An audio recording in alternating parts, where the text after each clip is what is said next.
Јавноста се крена на нозе по вознемирувачкото видео од тепањето на 4-годишна ќерка.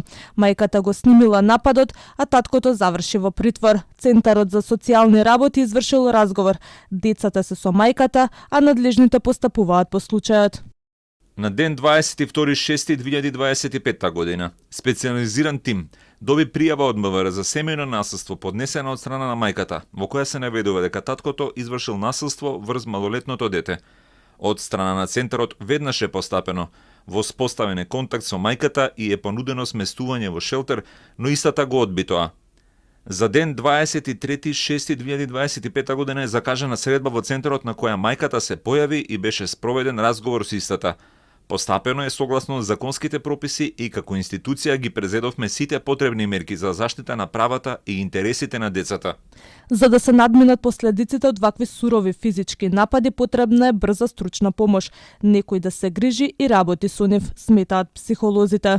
Физичко насилство е нешто што влегува длабоко во градење на идентитетот и на личноста.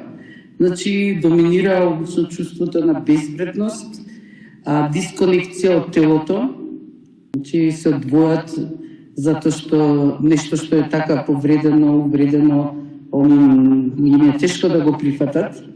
И сега понатака тоа во животот ќе се шири како нешто, ќе се генерализира на многу нивни начини на кои што ќе живеат, ќе избираат, ќе решаваат. И никој не може да предвиди во кој правец сето тоа ќе оди.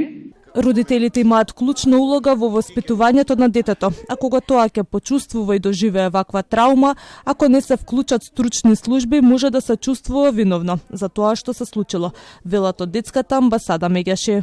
Домот треба да биде пред се сигурно место за раст и развој на детето и кога вакво крвничко, физичко насилство ќе се случи врз дете, собствено, кое може да остави посттравматско стресно нарушување, каде што директно учествувале и гледале незините сестрички, потребна е прва психолошка помош. Првите 48 часа се многу важни, нашите СС оператори се подготвени и работа 24/7, па би апелирал до потеснато и пошироко семејство, доколку има потреба да се обрати на Алла Бушапко, на 070-390-632 или 2465-316.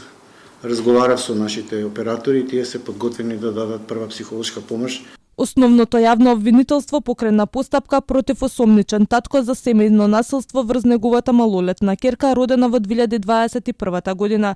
Според обвинителството, инцидентот се случил во нивниот семеен дом додека мајката подготвувала храна, а девојчето си играло со своите две сестри. Се качило на креветот за да земе играчки, а таткото започнал со навреди и закани по незиниот живот.